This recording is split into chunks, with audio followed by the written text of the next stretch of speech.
Sa bawat umaga sa kampo, habang unti-unting bumubuhos ang liwanag ng araw sa lupa, nararamdaman ko ang bigat sa aking dibdib.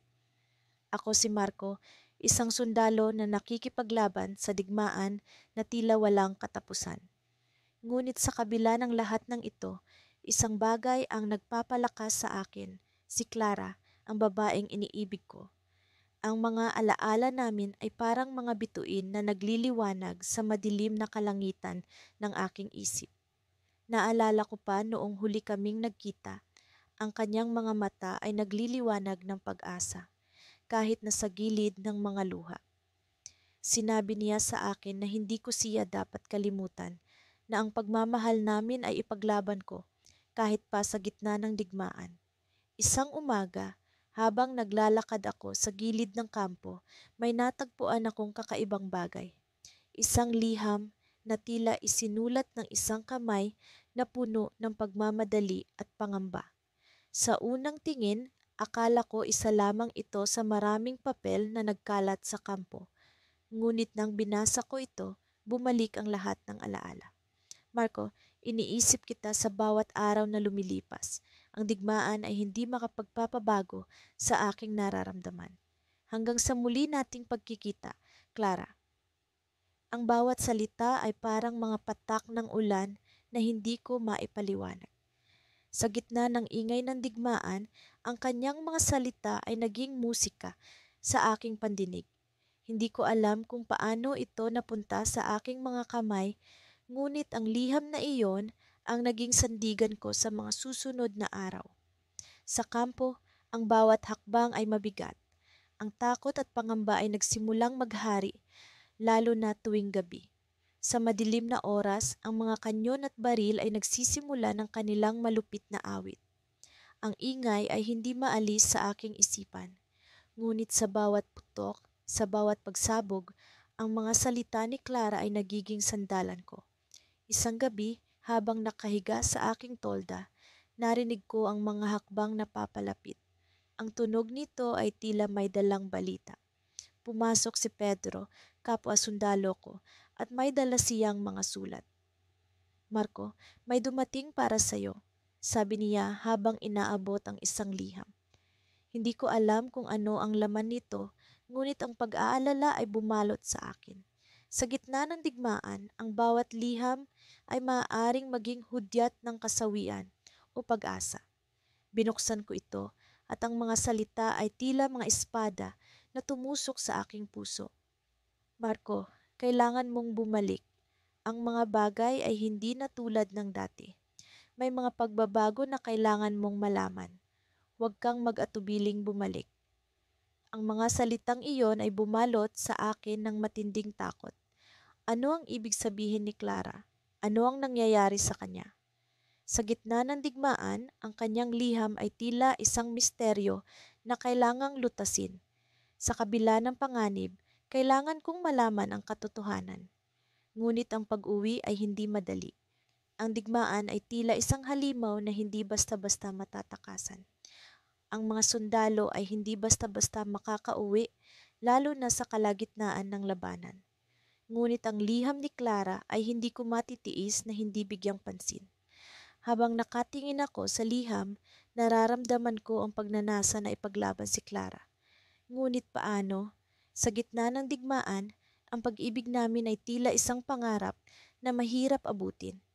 Ngunit alam ko, sa puso ko, kailangan kong subukan. At sa mga sandaling iyon, ang hangin ay tila pumasok sa aking mga baga na may dalang bagong pag-asa. Kailangan kong malaman ang katotohanan, kailangan kong ipaglaban ang aming pag-ibig. Ngunit paano ko ito magagawa sa gitna ng digmaan? Mula sa aking pagkamulat sa isang mundo ng alikabok at putukan, natagpuan ko ang sarili kong nakatingin sa isang piraso ng papel na tila ba'y naglalaman ng kayamanang hindi ko pa nasisilayan.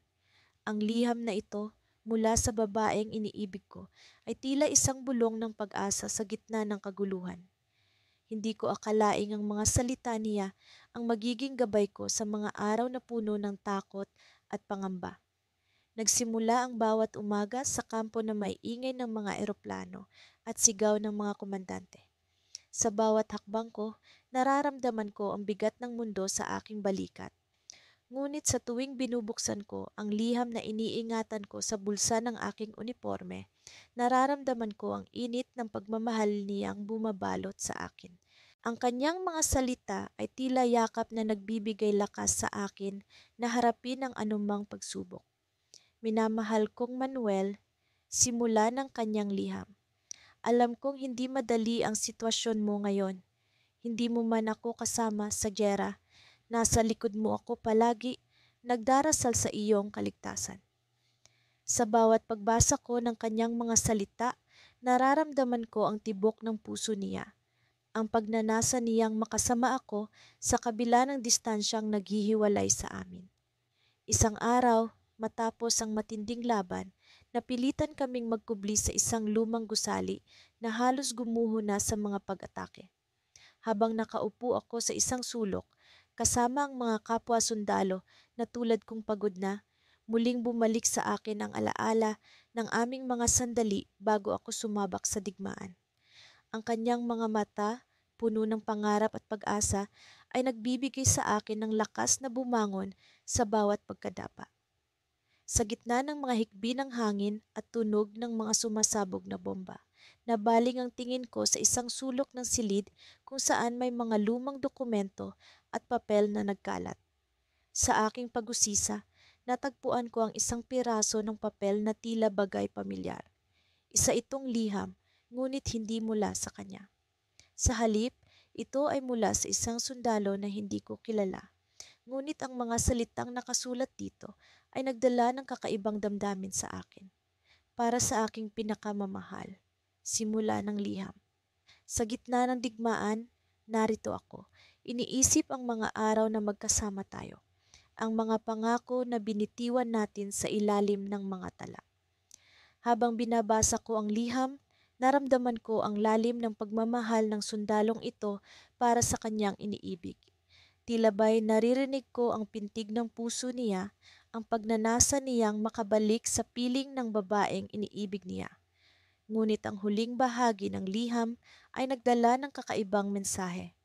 Kung dumating ang panahon na hindi na ako makabalik, naway malaman mong ikaw ang aking dahilan ng pakikipaglaban. Sa puso ko, ikaw ang aking tahanan. Sa mga salitang iyon, naramdaman ko ang bigat ng responsibilidad na nasa balikat ng sundalong ito. Ang kanyang pag-ibig ay tila isang tanglaw sa gitna ng kadiliman, isang pilit na pagkapit sa pag-asa sa kabila ng kawalan ng katiyakan. Habang pinagmamasdan ko ang liham, biglang bumukas ang pinto ng silid. Isang sundalo ang pumasok, may dalang balita na nagpatigil sa aking paghinga. Manuel, sabi niya, may dumating na telegrama para sa iyo. Sa pagkabahala, agad kong kinuha ang telegrama, umaasa sa magandang balita mula sa babaeng iniibig ko. Ngunit ang laman ng telegrama ay isang piraso ng impormasyon na hindi ko inaasahan. Ang kampo ng mga sundalo sa silangan ay napasok ng kalaban. Kailangan ang agarang tulong. Nasa panganib ang lahat. Sa isang iglap, naramdaman ko ang bigat ng responsibilidad at ang pangamba para sa mga kapwa-sundalo na nangangailangan ng tulong. Sa gitna ng aking pag-aalala, bumalik ang mga salita mula sa kanyang liham sa aking isipan. Nasa likod mo ako palagi, nagdarasal sa iyong kaligtasan. Sa kabila ng takot, naramdaman ko ang tibay ng aking loob na harapin ang bagong hamon na ito. Ang kanyang pagmamahal ang aking sandigan, ang aking gabay sa gitna ng digmaan. Ngunit sa likod ng aking isipan, nabuo ang isang tanong na hindi ko maalis. Sa gitna ng kaguluhan, sa pag-asang makabalik sa kanyang piling, paano kung ang liham ng sundalong ito ay maging akin din? Paano kung ang aking pag-ibig ay muling masubok sa gitna ng digmaan? Sa gitna ng digmaan, ang bawat araw ay tila walang katapusan. Ang ingay ng mga baril, ang amoy ng pulbura, at ang takot na bumabalot sa hangin ay tila naging karaniwang bahagi na ng aking buhay. Ngunit sa kabila ng lahat ng ito, may isang bagay na palaging nagbigay sa akin ng lakas, ang mga liham ni Elena.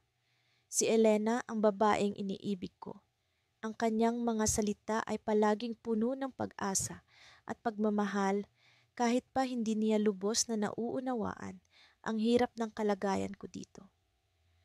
Sa tuwing uuwi ako sa kampo matapos ang isang mabangis na laban, unang-una kong hinahanap ang kanyang liham. Ang bawat salita ay parang musika sa aking pandinig, nagbibigay sa akin ng kapayapaan sa gitna ng kaguluhan. Isang araw, habang kami ay naghahanda para sa isang misyon sa gilid ng gubat, natanggap ko ang isang liham mula sa kanya. Tila iba ang dating nito sa akin. May kakaibang init at lalim na hindi ko pa nararamdaman sa mga nauna niyang liham. Bago kami umalis, binuksan ko ito at sinimulang basahin, hinayaan kong lamunin ako ng kanyang mga salita. Minamahal kong Alex, simula ni Elena sa kanyang liham. Sa mga araw na lumipas, palagi kong iniisip kung paano kita muling makakasama. Ang digmaan ay tila isang hadlang na pilit na humihiwalay sa atin, ngunit naniniwala akong magkikita tayong muli. Hanggang dumating ang araw na iyon, hayaan mong ang aking mga salita ay magbigay sa iyo ng lakas. Habang binabasa ko ang kanyang liham, naramdaman ko ang kanyang presensya. Parang naririnig ko ang kanyang boses, ang kanyang halakhak, at ang kanyang mga pangarap na minsang ibinahagi sa akin. Ngunit sa gitna ng kanyang mga pahayag ng pagmamahal, may isang bahagi ng liham na pumukaw sa aking pansin. Alex, may lihim akong nais ipagtapat sa iyo, isang bagay na matagal ko nang itinatago. Hindi ko alam kung paano mo ito tatanggapin, ngunit umaasa akong maiintindihan mo. Sa gitna ng digmaan, natagpuan ko ang isang bagay na hindi ko inaasahan, isang bagay na magpapabago sa ating mga plano. Nagtataka ako sa kanyang mga salita. Ano itong lihim na kanyang itinatago? Habang hinahanap ko ang kasagutan sa kanyang liham, biglang may narinig akong tawag mula sa aming komandante. Kailangan na daw naming umalis agad dahil may paparating na pagsalakay. Napilitan akong itigil ang pagbabasa at isilid ang liham sa aking bulsa. Sa mga oras na iyon, ang aking isipan ay puno ng pag-aalala at pagkabahala. Ano kaya ang ibig sabihin ni Elena? Ano ang natagpuan niya na makakapagbago sa aming mga plano? Hindi ko maiwasang isipin ang mga posibilidad habang kami ay naglalakad sa gitna ng gubat. Ang bawat hakbang ay sinasabayan ng mga tanong na bumabagabag sa aking isipan. Habang patuloy kaming naglalakbay, biglang may sumabog na granada sa aming harapan. Narinig ko ang sigaw ng aking mga kasamahan, ang sakit na dulot ng digmaan ay muling bumalik sa akin. Sa gitna ng kaguluhan, nadapa ako at naramdaman ang hapdi ng sugat sa aking balikat. Habang nakahiga sa lupa, naramdaman ko ang init ng dugo na dumadaloy mula sa aking sugat. Ngunit mas matindi ang sakit na dulot ng mga tanong ni Elena sa aking isipan. Sa gitna ng aking pagkalito, naisip ko ang kanyang liham. Kailangan kong malaman ang kanyang lihim, kailangan kong malaman kung ano ang nagbago sa kanya. Nang bumalik kami sa kampo, agad akong nagpunta sa isang tahimik na sulok at muling binasa ang liham ni Elena. Doon, sa huli niyang mga salita, natagpuan ko ang kanyang revelasyon. Alex, natagpuan ko ang ating anak. Hindi ko alam kung paano ito nangyari, ngunit siya ay buhay at narito sa akin. Siya ang magbibigay sa atin ng bagong pag-asa, isang bagong simula. Napatigil ako sa aking pagbasa, hindi makapaniwala sa natuklasan. Ang aming anak, paano ito nangyari? Sa gitna ng digmaan, nagkaroon kami ng bagong pag-asa, isang bagong simula. Ngunit paano ko siya makikita? Paano ko siya makikilala sa gitna ng digmaan? Habang iniisip ko ang mga tanong na ito, narinig ko ang isang pamilyar na tunog, ang tunog ng pagsalakay. Sa kabila ng lahat, kailangan kong bumalik sa labanan. Ngunit ngayon, may bagong layunin ako. Kailangang matapos ang digmaan. Kailangang makita ko si Elena, Kailangang makilala ko ang aming anak. Sa gitna ng digmaan, ang liham ni Elena ay nagsalita sa aking puso. Nagbibigay sa akin ng bagong pag-asa. Ngunit paano ko siya makikita? Paano ko makikilala ang aming anak sa gitna ng kaguluhan? Mula sa isang sulok ng kampo, habang ang mga takong ng aking botay sumasalpok sa matigas na lupa, nararamdaman ko ang bigat ng digmaan sa bawat hakbang. Ang malamig na hangin ay tila ba'y nagdadala ng mga bulong ng mga nawalang kaluluwa. Mga sundalong hindi na nakauwi.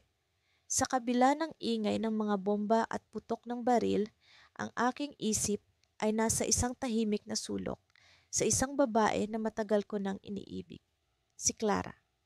Siya ang tanging liwanag sa madilim na bahagi ng aking buhay. Ang kanyang mga liham ay nagsilbing tanglaw sa gitna ng kaguluhan. Ang kanyang mga salita ay tila gamot sa mga sugat ng aking damdamin. Higit sa lahat, ang kanyang pagmamahal ang nagbibigay sa akin ng lakas na ipagpatuloy ang laban. Sa isang gabi ng pagod, umupo ako sa gilid ng aking higaan. Hinugot ang maliit na kahon mula sa ilalim ng kama. Isa itong kahon ng mga liham ni Clara at sa bawat bukas ko nito, para bang bumabalik ako sa mga araw na magkasama kami. Ngunit hindi ko inaasahan ang liham na natagpuan ko sa pagkakataong iyon. Ang papel ay tila bago, ang mga gilid nito ay hindi pa kupas. Sa sulat kamay na kilalang kilala ko, nakasaad, "Mahal kong Daniel, kung binabasa mo ito, ibig sabihin ay natagpuan mo na ang lihim na matagal kong itinago.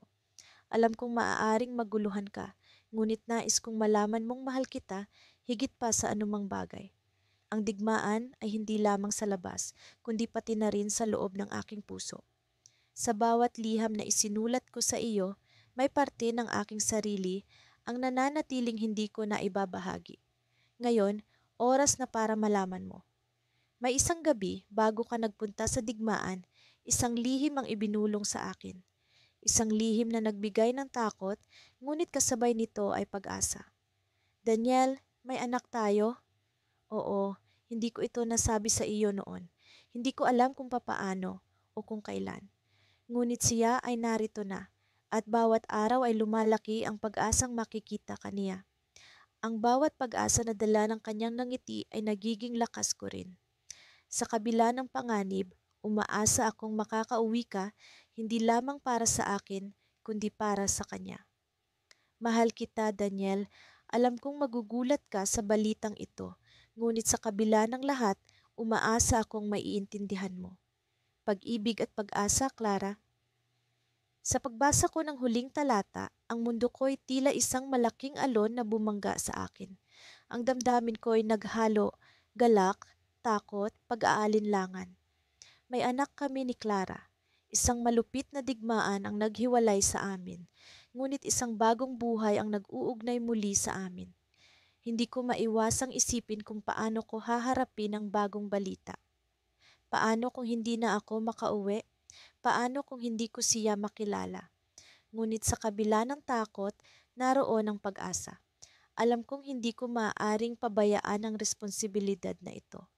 Hindi para sa akin, kundi para sa kanya, sa aming anak. Sa pag-ikot ng aking isip, narinig ko ang isang malakas na pagsabog mula sa labas. Ang kampo'y biglang nagising sa ingay ng digmaan at ang aking mga kasamahan ay nagsimulang maghanda.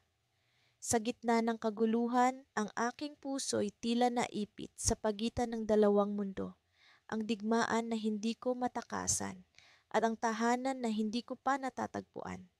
Sumugod kami sa labas, ang mga utos ng opisyal ay nag-uumapaw sa hangin. Ngunit sa gitna ng pagtakbo, sa gitna ng kaos, isang kislap ng bagong pag-asa ang nagbigay sa akin ng lakas. Ang liham ni Clara ay naging tanglaw sa aking landas. At sa sandaling iyon, habang ang mga balay nagliliparan, isang desisyon ang bumuo sa aking isip. Hindi ako maaaring magpatalo. Hindi ako maaaring bumagsak. Para kay Clara, para sa aming anak, kailangan kong makauwi. Ngunit sa paglipas ng oras, sa gitna ng labanan, Isang matinding pagsabog ang nagbigay ng ibang direksyon sa aking kwento. Sa isang iglap, ang paligid ko'y nabalot ng usok at ang aking isip ay nagdilim. Ang huling alaala ko'y ang pag-asang dala ng liham ni Clara bago tuluyang nawalan ng malay. Ang twist na iyon ang nag-iwan sa akin sa limbo. Ano ang susunod na mangyayari? Muli ko bang makikita si Clara?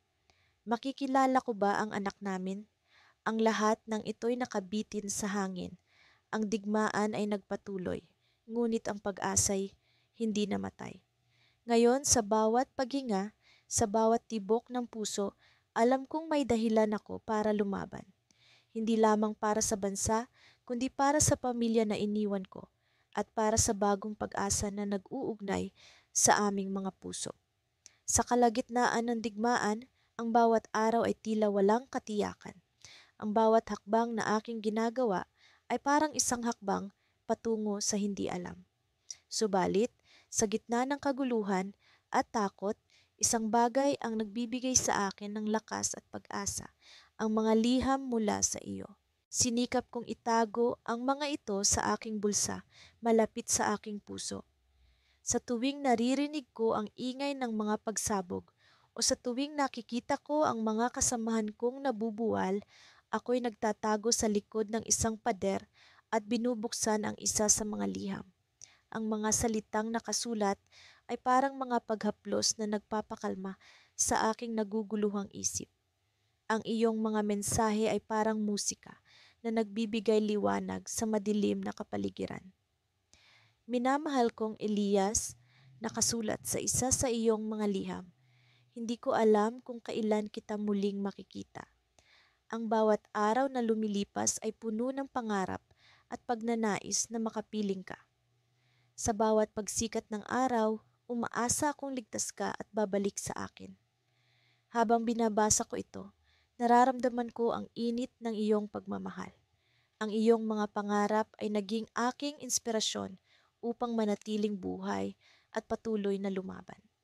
Ang mga alaala natin, ang mga tawanan, ang mga pag-uusap sa ilalim ng mga bituin ay nagbibigay sa akin ng lakas upang ipagpatuloy ang laban sa kabila ng panganib. Ngunit sa isang iglap, naramdaman ko ang malamig na hangin ng digmaan. Ang mga putok ng baril ay muling umalingaw-ngaw sa paligid. Napilitang bumalik ang aking isipan sa realidad.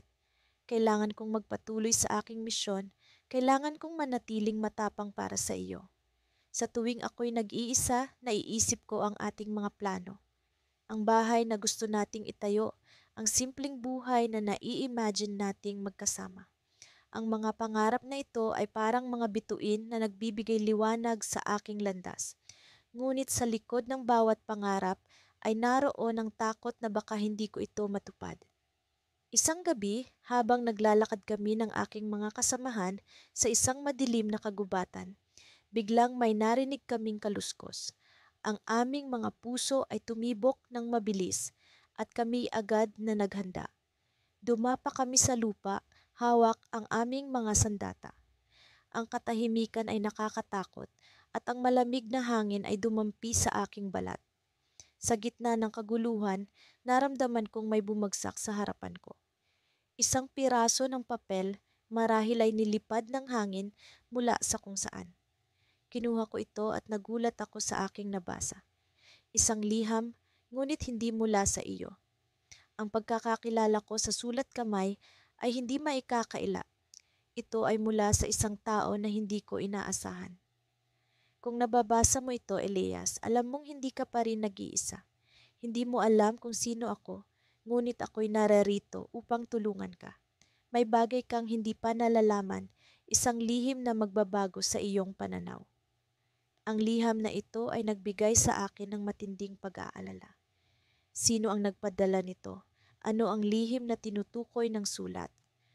Sa gitna ng digmaan, isang bagong misteryo ang aking natagpuan. Isang lihim na nagdadala ng pag-asa, ngunit kasabay nito ay isang pag-aalinlangan. Ang malamig na hangin ay muling dumampi sa aking balat at ang mga kasamahan ko ay muling nagpatuloy sa paglalakad.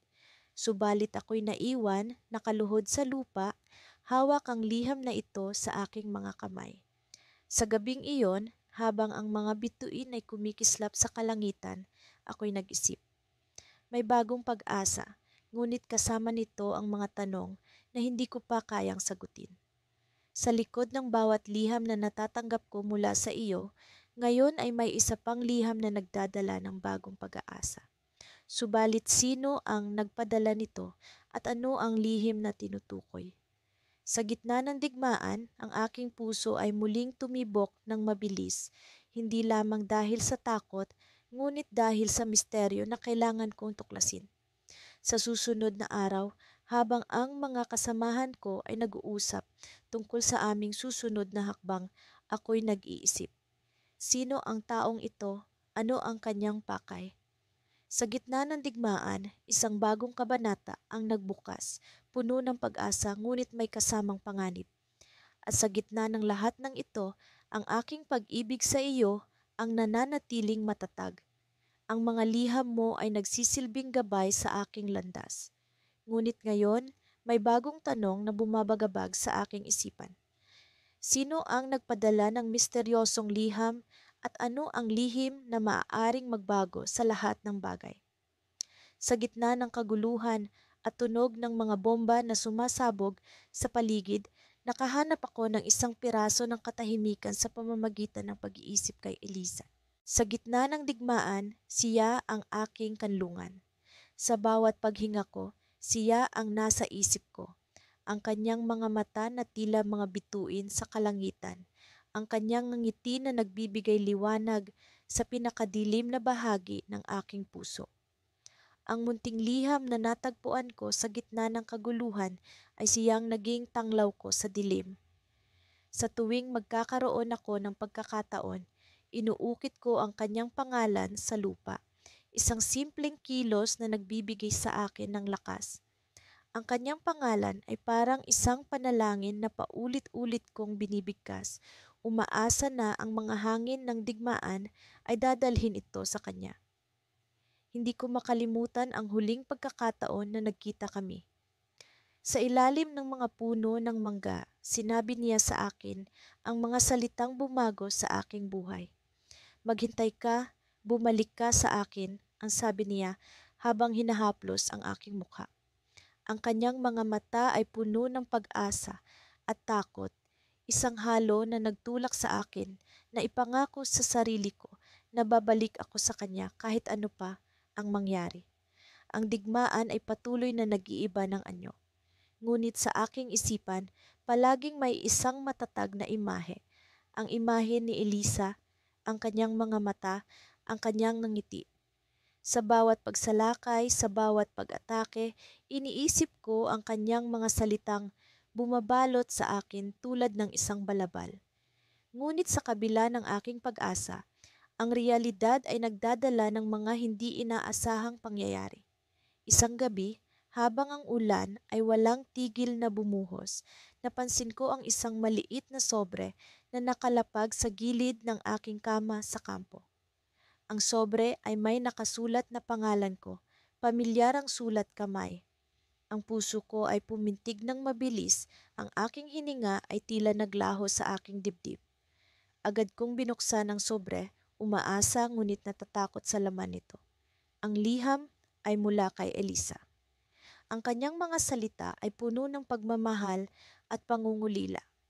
Isinulat niya kung paano niya ako hinahanap sa gitna ng mga balita, kung paano niya ako inaasahan na makabalik sa kanya sa lalong madaling panahon. Ang kanyang mga salita ay tila musika sa aking pandinig, isang alingawngaw ng pag-ibig na nagbibigay lakas sa aking paglalakbay. Ngunit sa huling bahagi ng liham, may isang pahayag na kinuha ang lahat ng hangin sa aking baga. May isang lihim na hindi ko nasabi sa iyo, ang isinulat niya. Isang bagay na maaaring baguhin ang lahat. Ito ay tungkol sa ating nakaraan, sa ating kinabukasan. Ang mga salitang iyon ay nag-iwan ng isang katanungan sa aking isip. Ano ang lihim na iyon? Ang aking isip ay naguluhan, bumalik sa mga alaala ng aming nakaraan, sa mga sandaling puno ng saya at pag-asa. Ano ang bagay na hindi niya nasabi? Ang digmaan ay tila nagiging mas malupit sa akin sa mga oras na iyon. Ang mga katanungan ay nagdulot ng mas matinding pagnanasa na makabalik sa kanya upang malaman ang katotohanan. Habang ang mga araw ay lumipas, ang pag-iisip tungkol sa lihim ni Elisa ay patuloy na bumabagabag sa akin. Sa gitna ng labanan, sa bawat pagputok ng baril, ang aking isip ay bumabalik sa liham, sa kanyang mga salita. Ang misteryo ay tila isang anino na sumusunod sa akin, isang alingawngaw na hindi ko magawang kalimutan. Sa aking paglalakbay, nakilala ko ang iba pang mga sundalo. Bawat isa ay may kani-kaniyang kuwento ng pag-asa at pangungulila. Ang kanilang mga mata ay puno ng pagnanasa na makabalik sa kanilang mga mahal sa buhay, tulad ko. Ang digmaan ay hindi lamang pisikal na labanan. Ito rin ay laban ng pag-iisip at damdamin. Ngunit sa kabila ng lahat, ang pag-ibig ay tila ang pinakamalakas na sandata na dala namin. Ang tanging bagay na nagbibigay sa amin ng pag-asa na bumalik sa mga taong mahalaga sa amin. Isang gabi, habang ang mga bomba ay patuloy na sumasabog sa paligid, nakuha namin ang isang balita na magbabago sa takbo ng digmaan. Isang lihim na plano ang naisakatuparan, isang pag-atake na magdadala sa amin sa pinakamapanganib na lugar. Ang tensyon ay umakyat, ang takot at pag-asa ay naghalo sa aming mga puso. Ngunit sa gitna ng kaguluhan, isang tawag ang dumating mula sa punong tanggapan. Isang utos na nagbigay ng pag-asa sa akin. Ako ay itatalaga sa isang misyon na babalik sa lugar kung saan nagsimula ang lahat. Ang lugar kung saan nag-iwan si Elisa ng kanyang lihim. Sa aking pag-iisip, ang isang ideya ay nabuo. Ang misyon ay magbibigay daan sa amin na muling magkita. Ngunit sa likod ng ideyang iyon, isang tanong ang patuloy na bumabagabag sa akin. Ano ang lihim na iyon na maaaring baguhin ang lahat? Habang naglalakad ako patungo sa aking susunod na misyon, ang puso ko ay puno ng pag-asa at pangamba. Ang liham ni Elisa, ang kanyang mga salita, ang kanyang lihim, lahat ng ito ay ang aking gabay sa gitna ng digmaan. Ngunit sa likod ng pag-asa, isang takot ang bumabalot sa akin. Ano ang naghihintay sa akin sa dulo ng misyon na ito? Ano ang lihim na iyon na maaaring baguhin ang aming kapalaran? Sa aking paglalakbay, ang mga tanong na iyon ay patuloy na bumabalot sa aking isipan, isang anino sa likod ng bawat hakbang. Ngunit sa kabila ng lahat, alam ko na ang pag-ibig ko kay Elisa ay ang aking pinakamatibay na sandata. Sa gitna ng digmaan, siya ang aking tanglaw, ang aking pag-asa, ang aking dahilan upang ipaglaban ang kinabukasang magkasama kami kahit ano pa ang mangyari. Sa gitna ng nakabibinging katahimikan ng gabi, habang pinipilit kong itulog ang bangungot ng digmaan, naramdaman ko ang malamig na simoy ng hangin na tila nagdadala ng mga bulong ng nakaraan. Ang mga bituin sa langit ay parang mga matang nagmamasid sa bawat galaw ko, mga saksi sa mga pagdurusang dinaranas ng mundo. Sa gitna ng mga ito, ang tanging nagbibigay liwanag sa aking puso ay ang mga liham ni Elisa na palagi kong binabasa tuwing malungkot at nag-iisa. Si Elisa, ang babaeng iniibig ko, ang dahilan kung bakit patuloy akong lumalaban. Sa bawat paglipas ng araw, ang kanyang mga salita ay tila mga gamot sa sugatang kaluluwa. Ang kanyang pag-ibig ang pinagmumula ng aking lakas. Sa bawat liham na kanyang ipinadadala, nararamdaman ko ang init ng kanyang pagmamahal mula sa libu-libong milya na naghihiwalay sa amin. Ngunit ang lahat ng ito'y biglang nagbago nang matanggap ko ang huling liham mula sa kanya. Sa liham na iyon, may kakaibang pangamba akong naramdaman sa paraan ng kanyang pagsusulat. Bagamat puno pa rin ng pagmamahal ang kanyang mga salita, may mga bahagi na tila may nais ipahiwatig na hindi niya masabi ng diretso. Sa kanyang mga pahayag tungkol sa kanyang kalagayan, May mga naiwang tanong sa isip ko, mga tanong na hindi ko masagot dahil sa distansya at digmaan. Ngunit kahit anong pilit kong intindihin, isa lamang ang malinaw, may nangyayari sa kanya na hindi ko alam. Habang patuloy ang digmaan, isang gabi habang kami nagpapahinga matapos ang isang matinding bakbakan, nagulat ako nang makita ang isang piraso ng papel na tila lumutang mula sa wala at dahan-dahang bumagsak sa aking harapan. Ang papel na iyon ay may sulat kamay na agad kong nakilala, kay Elisa. Ngunit hindi ito isang liham. Ito'y isa lamang munting tala na may nakasulat na, "Hanapin mo ako sa mga bituin." Hindi ko lubos maisip kung ano ang ibig sabihin nito. Sa gitna ng kaguluhan, paano ko siya hahanapin sa mga bituin? Sa aking pagkabalisa, naisipan kong umakyat sa burol sa likuran ng kampo kung saan kitang-kita ang kalangitan. Doon, sa ilalim ng malamlam na liwanag ng buwan, tinangkang kong intindihin ang kanyang mensahe. Habang nakatingala sa mga bituin, naramdaman ko ang kakaibang kapayapaan. Sa mga sandaling iyon, tila naririnig ko ang mga bulong ni Elisa, ang mga kwento niya tungkol sa kanyang pangarap, ang kanyang mga pangako na maghihintay siya sa aking pagbabalik. Bigla kong naalala ang isang gabi kung saan magkasama kaming nakatingin sa langit at kanyang sinabi, "Sa tuwing maghahanap ka ng kasagutan, hanapin mo ako sa mga bituin." Sa pagbalik tanaw na iyon, nagising ang aking pag-unawa. Ang mga bituin ang simbolo ng aming pag-ibig, ang mga alaala ng mga pangakong binitiwan sa isa't isa. Ngunit sa likod ng mga alaalang iyon, nandoon ang isang katanungan, bakit tila may hinahanap siyang sagot sa mga bituin? Ano ang nais niyang ipahiwatig sa kanyang huling liham? Nang biglang may narinig akong kaluskos sa likuran, bumalik agad ang aking kamalayan sa kasalukuyan. Sa dilim, nakita ko ang anino ng isang tao na nagtatago sa likod ng isang puno. Hindi ko maaninag ang kanyang mukha, ngunit ang presensya nito'y nagbigay ng kakaibang takot sa akin. Tila may nais siyang iparating, ngunit hindi ko mawari kung ano. "Liham ba ang hinahanap mo?" Tanong ng boses na puno ng misteryo. "Si Elisa ang nagbigay sa akin ng mensahe para sa iyo." Nagtaka ako sa narinig. Paano siya nakilala at paano siya nakarating dito? Sa gitna ng aking pagdududa, nagpasya akong makipag-usap sa kanya. Dahan-dahan kong nilapitan ng anino, ang puso ko'y puno ng kaba at pag-asa. Ngunit bago ko pa man siya makausap, naglaho siya na tila isang bulalakaw na nawala sa kalawakan.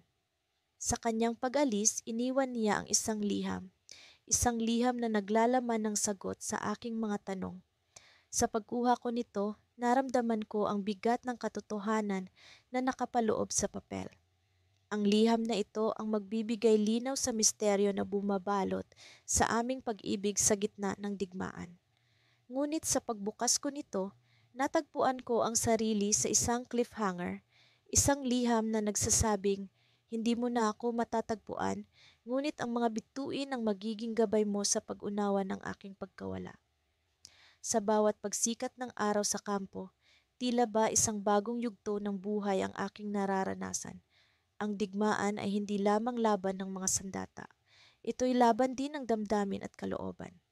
Sa gitna ng mga putukan at pagsabog, nakahanap ako ng kanlungan sa mga liham na iniwan niya sa akin. Ang mga ito ang aking tanging alay sa kanya. Mga piraso ng papel na puno ng pag-asa at pagmamahal na hindi matinag ng kahit anong unos. Isang umagang tila mas malamig kaysa sa karaniwan, nabasa ko ang kanyang liham na puno ng pag-ibig at pangarap. "Mahal kong Emilio," ang bungad niyang salita, na parang isang mainit na yakap. Sinabi niyang, hinihintay niya ang aking pagbabalik, na bawat araw ay isang hakbang na papalapit sa aming muling pagkikita. Sa bawat titik ay dama ko ang kanyang pag-asa at pananabik. Ngunit sa digmaan, ang mga pangarap ay tila mga bulang madaling pumutok. Isang gabi, habang kami nagmamasid sa kalangitan, bumagsak ang mga bomba sa hindi kalayuan.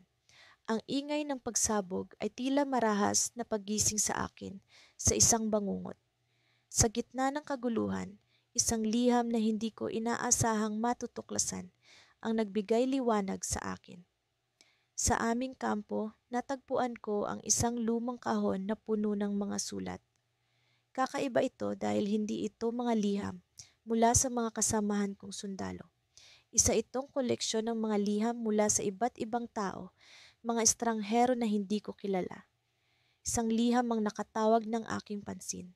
Ang sulat kamay ay tila pamilyar at sa aking pagkabigla, ito'y mula kay Amelia, ang babaeng iniibig ko. Sa aking pagkabasa, tila ba naglaho ang lahat ng ingay sa paligid. Ang liham ay hindi para sa akin, kundi para sa isang taong nagngangalang Lorenzo. Mahal kong Lorenzo, ang kanyang panimula, na tila punyal na tumusok sa aking puso.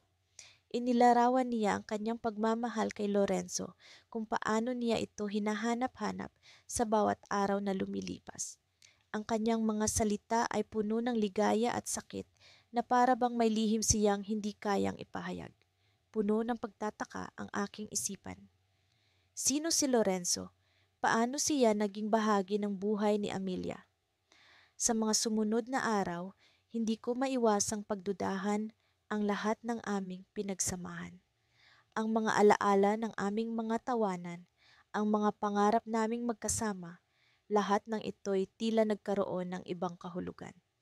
Ngunit sa kabila ng aking mga alinlangan, mas nanaig ang aking pagnanasa na malaman ang katotohanan. Nagpatuloy ako sa pagbabasa ng mga liham sa kahon, umaasang may matutuklasan akong sagot. Sa isang sulat, natuklasan kong si Lorenzo ay isa ring sundalo na kasama sa ibang batalyon. Isang liham ang nagsasaad na minsang nagtagpo sina Amelia at Lorenzo bago pa man sumiklab ang digmaan. Habang binubuo ko ang mga piraso ng palaisipan, may bahagi sa aking puso na umaasa pa rin na may paliwanag si Amelia. Marahil, ang liham ay isang nakaraan na kanyang iniwan. Ngunit ang masakit na katotohanan ay hindi ko ito mabubura sa aking isipan. Isang gabi, habang ang ulan ay bumuhos ng marahan sa kampo, isang sundalo ang lumapit sa akin. Emilio, may liham para sa'yo, ang sabi niya. Sa kabila ng aking pangamba, kinuha ko ang sulat at agad na binuksan ito. Ang pamilyar na sulat kamay ni Amelia ang bumungad sa akin. Mahal kong Emilio, ang kanyang bungad na mga salita na tila isang paghilom sa sugat ng aking puso. Ngunit sa huling bahagi ng liham, may isang bagay na hindi ko inaasahang mababasa. May kailangan akong ipagtapat sa iyo, ang sabi niya. Sa mga sumunod na pangungusap, inamin niya na si Lorenzo ay kanyang kapatid na matagal nang nawala sa kanilang pamilya. Matapos ang digmaan, naging misyon niya ang muling pagkikita nila at ang digmaan ay nagdala sa kanya ng pag-asa na ito'y mangyayari. Sa isang iglap, ang lahat ng aking pag-aalinlangan at sakit ay naglaho. Ang aking puso ay napuno ng kalungkutan at ligaya. Kalungkutan dahil hindi ko siya agad naintindihan at ligaya dahil sa wakas ang kanyang lihim ay nabunyag. Ang digmaan ay hindi nagwawakas sa mga putukan at pagsabog. Sa likod ng mga ito, ang mga istorya ng bawat isa sa amin ay tila mga liham na naghihintay mabasa at maunawaan. At sa mga liham na ito, natutunan kong ang pagmamahal ay hindi nagtatapos sa pag-aalinlangan, kundi sa pag-unawa at pagtanggap. Ngunit sa pag-ikot ng aking mundo, may isang bagay na hindi ko inaasahan. Ang sundalo na nagbigay ng liham ay may dala pang balita. Si Lorenzo ay nawawala sa kanyang huling misyon. Ang aking puso ay muling nanginig sa kaba at pangamba. Paano ko sasabihin ito kay Amelia? Sa gitna ng digmaang ito, ang aming mga kapalaran ay tila nakatali sa isang masalimuot na kalagayan. Sa pagsilip ng umaga, ang tanong ay hindi na kung paano kami muling magkikita, kundi kung paano namin haharapin ang bagong pagsubok na ito. Sa pagsapit ng bagong umaga, naglakbay ako sa pag-asang ang kapayapaan ay magdadala ng kasagutan at pag-asa sa aming mga puso. Ngunit sa gitna ng digmaan, ang kapalaran ay tila isang liham na hindi tiyak kung kailan darating. Sa gitna ng tila walang katapusang ulan ng bala at sigaw ng digmaan, ang pag-asang makauwi sa piling ng aking pinakamamahal ay ang nag-iisang bagay na pumipigil sa akin upang hindi magapi ng takot at panghihina. Ang mga alaala ng kanyang mga ngiti at ang kanyang mga mata na tila bituin sa gabing madilim ay nagsilbing liwanag sa aking landas. Kasalukuyan akong nakapwesto sa isang maliit na kampo, kasama ang aking mga kasamahan na tulad ko'y sabik ng makabalik sa mga taong aming iniwan. Dito ko muling binuksan ang manipis na sobre na naglalaman ng kanyang liham, isa sa mga kakaunting bagay na nagbibigay sa akin ng pag-asa. Ang kanyang boses ay tila naririnig ko habang binabasa ko ang bawat linya ng kanyang sulat. Mahal kong Juan, simula niya, sa bawat araw na lumilipas, ang aking pagnanasa na muling masilayan ka ay lalong lumalalim. Ang mundo rito sa ating bayan ay tila nagiging mas malamlam. Nawawala ang kulay kapag wala ka sa aking tabi. Ngunit sa kabila ng lahat, ako'y patuloy na umaasa. Ang kanyang mga salita ay nagsilbing tapal sa sugat ng aking kaluluwa. Sa bawat linya ay nararamdaman ko ang kanyang pagmamahal at ito'y nagbibigay sa akin ng lakas na harapin ang bawat araw na puno ng panganib. Ngunit sa kabila ng kanyang matatamis na salita, may bahid ng kaba sa kanyang liham na hindi ko mawari. May mga balita akong nasagap mula sa mga dumadating na kalakbay. Patuloy niya, may mga pagbabago raw dito sa ating bayan. May mga bagong mukha at mga alingas-ngas na hindi ko maintindihan. Ngunit ang tanging pakialam ko lamang ay ang iyong kaligtasan. Hangad ko'y makauwi ka ng ligtas sa akin. Sa sandaling iyon ay naramdaman ko ang bigat ng kanyang pinagdaraanan. Hindi lamang pala ako ang nakikipagdigma sa mga tao, kundi pati na rin siya laban sa takot at pangungulila. Naisip ko kung gaano kahirap ang kanyang kalagayan, ang maghintay sa kawalan ng kasiguraduhan. Biglang dumating ang isang utos mula sa aming kumander na kailangan naming maghanda sa isang misyon na tila mas mapanganib kaysa sa nakasanayan. Ang pagkabog ng aking dibdib ay tila isang tambol, hindi dahil sa takot sa kalaban, kundi sa pag-aalala na baka ito na ang huli kong pagkakataon na mabasa muli ang kanyang liham. Nagsimula kaming maghanda at habang ginagawa ko ito, hindi ko maiwasang pag-isipan ang mga huling linya ng kanyang sulat. Juan, sabi niya, anuman ang mangyari, tandaan mong ang aking pagmamahal ay tulad ng isang ilaw sa karimlan. Ngayon, higit kailanman, kailangan mong bumalik. Habang kami ay papunta sa aming destinasyon, hindi ko maiwasang lingunin ang bawat sulok ng kampo. Baka sakaling ito na ang huli kong pagkakataon na makita ito. Sa aking isipan ay paulit-ulit ang imahe ng kanyang mukha, ang kanyang mga mata na umaasa at puno ng pagmamahal. Nang kami ay makarating sa lugar, ang paligid ay tila tahimik bago ang isang bagyo. Ang aming misyon ay tila isa lamang sa mga walang katapusang pakikipagsapalaran na kailangang gawin para sa isang mas malaking layunin. Ngunit sa aking puso, ito'y isang tunggalian para sa aking kinabukasan, para sa aming kinabukasan. Sa kalagitnaan ng operasyong iyon, sa hindi inaasahang pagkakataon, natagpuan ko ang isang liham na nakasuksok sa isang lumang kahon na tila itinago sa mahabang panahon. Ang sulat ay may pirma ng isang pangalan na hindi ko kilala, ngunit ang mga salitang nakasaad dito ay tila pamilyar. Mahal ko, sabi ng liham, sa bawat araw na lumilipas, ang aking pagnanasa na muling masilayan ka ay lalong lumalalim. Ang mundo rito sa ating bayan ay tila nagiging mas malamlam, nawawala ang kulay kapag wala ka sa aking tabi. Nang mabasa ko ang mga linyang iyon, ang aking puso ay tila tumigil sa pagtibok. Ang mga salita ay halos katulad ng nasa liham na hawak ko mula sa aking iniibig. Paano ito nangyari? Sino ang sumulat ng liham na ito? At bakit ito tila nagpapahayag ng parehong damdamin na nasa sulat ng aking mahal? Ang aking isip ay naguguluhan, puno ng mga katanungan. Sa gitna ng digmaan, may iba pang lihim na tila nagkukubli. Ngunit bago ko pa man makuha ang mga kasagutan, isang malakas na pagsabog ang naganap malapit sa amin. Ang mundo ay tila nagdilim at ang huling bagay na naalala ko ay ang kanyang mga mata, umaasa at puno ng pagmamahal. Sa pagdilat ng aking mga mata, ako'y napapalibutan ng mga puting ilaw at mga pamilyar na mukha, ngunit ang tanong ay nananatili. Ano ang ibig sabihin ng liham na iyon? At paano ko ito haharapin kapag ang aking puso ay puno ng pag-aalinlangan sa gitna ng digmaan? Ang twist ng aking kapalaran ay tila isang liham na hindi lubos na mabasa.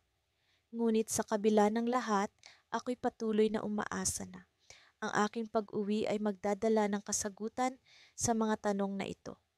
Sa gitna ng digmaan, kung saan ang tunog ng mga bala ay tila umaawit ng malulungkot na awitin, natagpuan ko ang isang liham na nagbigay liwanag sa madilim na paligid. Ako si Marco, isang sundalo sa hukbo ng ating bayan. Sa kabila ng mapanganib na sitwasyon, ang tanging bumabalot sa aking isipan ay si Clara, ang babaeng iniibig ko. Siya ang dahilan kung bakit ako patuloy na lumalaban, ang inspirasyon sa bawat hakbang na aking tinatahak sa mapanganib na landas na ito. Sa loob ng aming kampo, habang nakaupo sa isang sulok, hinawakan ko ang liham na natagpuan ko sa bulsa ng aking lumang uniforme. Sa kabila ng pagkakaluma nito, ang tinta ng mga salita ay nanatiling buhay. Tila hinabi mula sa puso ng isang taong puno ng pagmamahal. Binuksan ko ito ng may pag-iingat, ang bawat paggalaw ko ay puno ng pag-asam at takot sa kung ano ang mababasa ko. Sa aking mahal na Marco, nagsimula ang liham.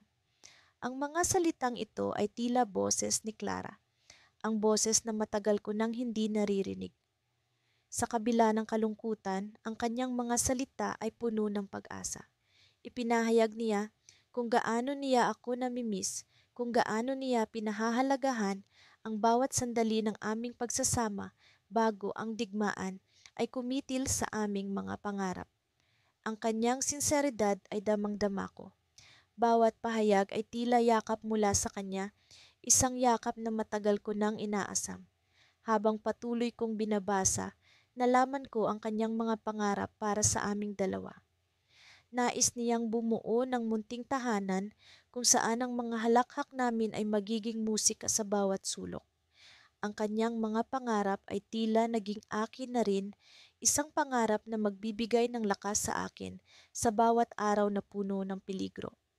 Ngunit sa gitna ng kanyang mga pahayag ay may mga salita na tila may misteryo. Mga salitang hindi ko mawari kung ano ang ibig sabihin. Sa huling bahagi ng liham, nabanggit ni Clara ang isang bagay na labis kong ikinagulat. Marco, may isang bagay akong natuklasan, isang lihim na hindi ko inaasahan. Kung mababasa mo ito, sana'y magkita tayo muli upang ito'y ipaliwanag. Ang bawat salita ay tila naging isang puzzle, isang palaisipan na nagbigay ng kakaibang kaba sa aking dibdib. Ano ang lihim na natuklasan niya? Bakit hindi niya ito isiniwalat sa kanyang liham? Sa kabila ng digmaan, ang liham na ito ay nagbigay ng bagong pag-asa sa akin. Ngunit sa bawat pag-asang ito ay may kasamang pag-aalala, isang pag-aalala sa lihim na kanyang nabanggit. Kasabay ng ingay ng labanan, ang ingay ng aking kaisipan ay tila mas malala pa. Ang bawat pag-iisip ay bumabalik sa kung ano ang lihim na iyon at kung paano ito makakaapekto sa aming kinabukasan. Habang ang araw ay unti-unting lumulubog, ang pag-iisip ko ay tila hindi mapakali. Alam kong sa kabila ng digmaan, kailangan kong malaman ang lihim na ito. Ang liham na natagpuan ko ay isang piraso ng puzzle ng aming pag-ibig, isang piraso na kailangang buuin upang makamit ang inaasam na kaligayahan. Kung ano man ang lihim na iyon, alam kong kailangan ko itong harapin. Ngunit sa gitna ng aking pag-iisip, isang malakas na pagsabog ang yumanig sa kampo. Ang ingay ng digmaan ay muling bumalik, mas malakas, mas malupit. Sa gitna ng kaguluhan, isang sundalo ang tumakbo patungo sa akin. May dala siyang balita na agad nagbigay ng takot sa aking puso. Marco, may mga bagong utos mula sa nakatataas. Kailangan nating umatras, may paparating na malaking puwersa ng kalaban. Sa kabila ng takot, alam kong kailangan kong kumilos, ngunit ang lihim ni Clara ay hindi maalis sa aking isipan. Paano kung hindi ko na siya makita muli? Paano kung ang lihim na iyon ay hindi ko na makuha ang sagot? Habang ako'y nagmamadaling kumilos, ang tanong na iyon ay nagbigay ng mas matinding kaba. Isang kaba na tila bumabalot sa aking buong pagkatao. Habang nagmamadali kaming umatras, isang sundalo ang lumapit sa akin. Marco, may natagpuan kaming sulat sa isa sa mga kampo ng kalaban. Mukhang ito ay para sa iyo. Ang kanyang mga salita ay tila isang bumbang sumabog sa aking isipan. Isang sulat para sa akin, sino ang nagpadala nito? Habang ang digmaan ay patuloy na nagngangalit, ang sulat na ito ay tila nagbigay ng bagong twist sa aking kwento. Sa gitna ng kaguluhan, ang tanong ay patuloy na bumabalot sa aking isipan. Ano ang laman ng sulat na ito at paano ito makakaapekto sa aking buhay at sa pag-ibig ko kay Clara? Sa gitna ng mga pagsabog at putukan, lahat ng tunog ay waring nagiging musika sa aking pandinig. Ngunit ito'y musika ng kalungkutan at panganib. Tahimik akong nakaupo sa loob ng maliit na trench. Hawak ang isang liham na ilang ulit ko nang binasa. Ang mga salitang nakaukit sa papel nito ay tila bumubulong sa aking puso. Nagbibigay lakas sa akin sa kabila ng kaguluhan ng digmaan. Ako si Marco, isang sundalo na nahulog sa patibong ng pag-ibig sa gitna ng kaguluhan. Ang bawat sulat mula kay Elena, ang babaeng iniibig ko, ay nagiging aking kanlungan, ang aking liwanag sa madilim na daan. Sa bawat liham ay nadarama ko ang kanyang presensya, ang kanyang pagmamahal na tila bumabalot sa akin kahit siya'y nasa malayo. Ngayong araw, natanggap ko ang pinakabagong liham mula sa kanya. Kakaiba ito sa mga nauna niyang sulat. Parang may kakaibang bigat at lungkot ang bawat salitang nakasulat. Binasa ko ito ng paulit-ulit, pilit na inuunawa ang bawat pahiwatig. Marco, mahal ko, simula ng kanyang liham, ang buhay ay tila isang giyera, puno ng laban at sakripisyo. Hindi ko alam kung hanggang kailan tayo maghihintay sa isa't isa. Ngunit nais kong malaman mo na anuman ang mangyari, ikaw ang aking tahanan. Nanginig ang aking mga kamay habang hawak ang liham. Ang hindi niya tiyak na mga salita ay tila mga palaso sa aking puso. May nararamdaman ba siyang hindi niya masabi? Mayroon bang nagbabadya na hindi ko pa nauunawaan? Habang iniisip ko ito, biglang dumating si Mateo, isa sa mga kapwa ko sundalo at matalik na kaibigan.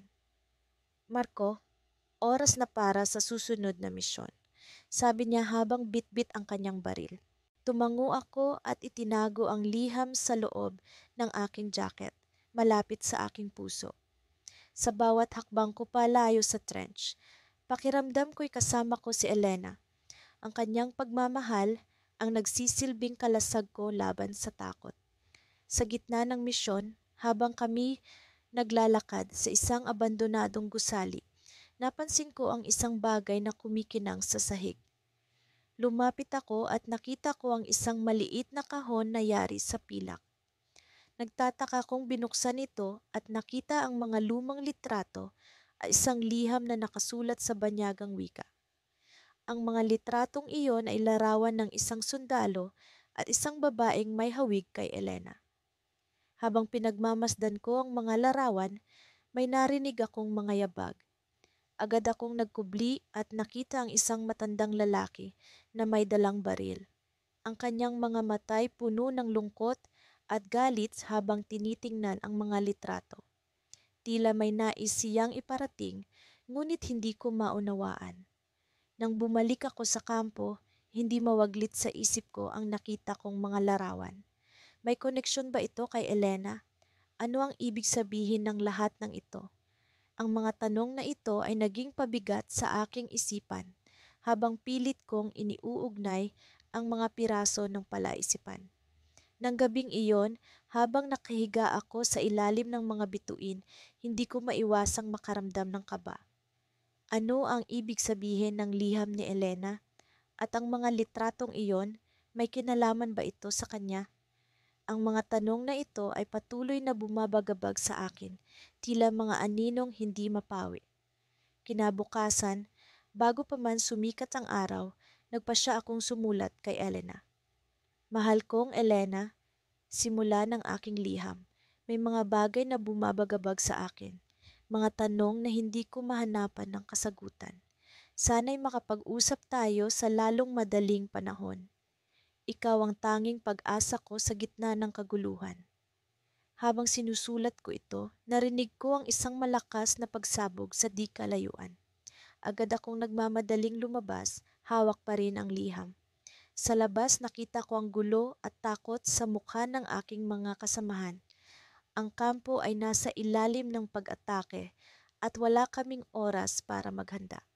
Sa gitna ng kaguluhan, biglang may tumama sa akin mula sa likod. Naramdaman ko ang matinding sakit at unti-unting pagdilim ng aking paligid. Bago ko tuluyang nawala ng ulirat, ang tanging nasa isip ko ay si Elena, ang kanyang mukha at ang kanyang mga liham na tila naging aking huling alaala. Ngunit sa aking pagkahulog, isang lihim ang nagbabadya na mabubunyag. Isang lihim na magbabago sa lahat ng aking nalalaman tungkol kay Elena, sa aming pag-ibig at sa digmaang kinasasangkutan ko.